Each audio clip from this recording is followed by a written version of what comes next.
Hey guys, NZ Manga here to do my manga recommendations number 21, and today I'm talking about Naoki Urasawa's masterpiece 20th Century Boys / 21st Century Boys, which is the epilogue. It's a 22-volume series with 2 extra volumes, which are 21st Century Boys 1 and 2, to make a total of 24 volumes of sheer badassery. If you are a fan of Naoki Urasawa, and if you're familiar with Monster, this guy's a freaking genius when it comes to storytelling. This is the segment of videos where I take manga from a manga collection, which you can see behind me, give an overview of the series, give a brief review of them, spoiler-free review, may I add, tell you whether I think you're a buy, a read, or a downright avoid after giving my perspective from a collector and as a fan of the series, or some cases not a fan of the series. But in this case, boy am I a big fan. Naoki Urasawa is my favourite mangaka of all time, and if you want to see some more of my favourite mangakas, there'll be a link down below to my top 10 mangaka video if you want to check that out. So what is 20th Century Boys all about? Well, it centres on a lot of characters, mainly focusing on the main character Kenji, and it covers quite a broad period of time, to put it lightly. It covers half a century, from 1969 all the way to 2018, the near future, and boy, when it goes to future, you know there's a dystopia. But what could cause a dystopia? What could cause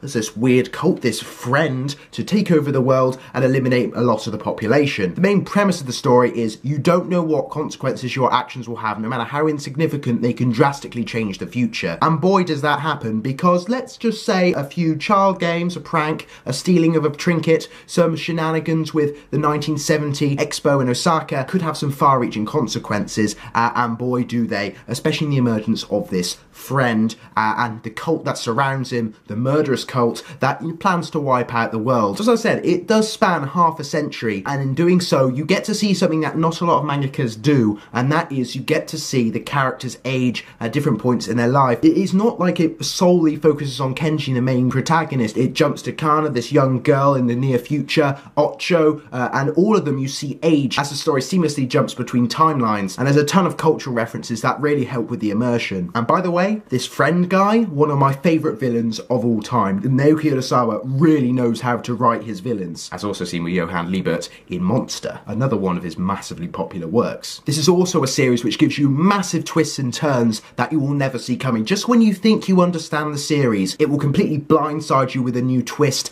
or switch to another character in another time, but it does so seamlessly that you never lose immersion. As always with Urasawa, his characters and story really feel real, and you really do grow to like them and hate some of them, and the art too is top notch as always all the way through the series. So at the start it focuses on these young kids, and it does seem to be that 25 years later their childish games could have massive ramifications, i.e. releasing this virus that wipes out a lot of humans, and it seems this friend and his cult are the ones that are responsible, and it's up to Kenji and the aged other ones of his friends to find out who is behind it and who the friend is and his identity. And by the way, you'll never be able to outpace the story. You will be in Kenji's boots the whole time as he's trying to work out who this friend is and why he is doing what he's doing, releasing this virus that causes all humans to come in contact with it to expel all their blood. So it's up to Kenji and co across these wide timelines to work out who is responsible and to stop this from happening. And it really does blur the lines of,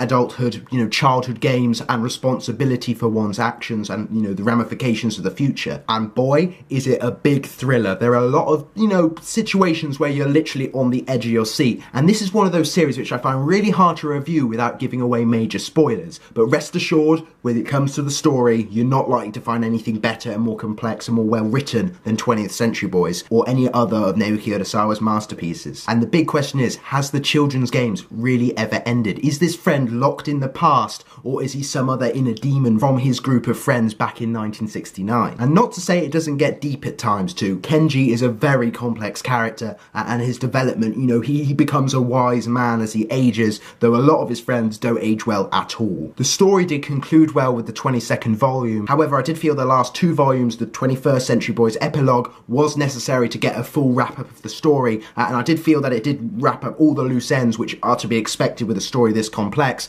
and it was a very satisfying ending, and I really did enjoy it. And this series will probably always be my top 5 manga of all time, primarily because it is just a freaking beast of a story, and it will literally keep you on the edge of your seat the whole time, and it feels like one big movie when you're reading it. Also, it's in the Viz signature line of books, which means the quality of the paper, the quality of the volumes are top notch. They're all in print, they're all really easy to get.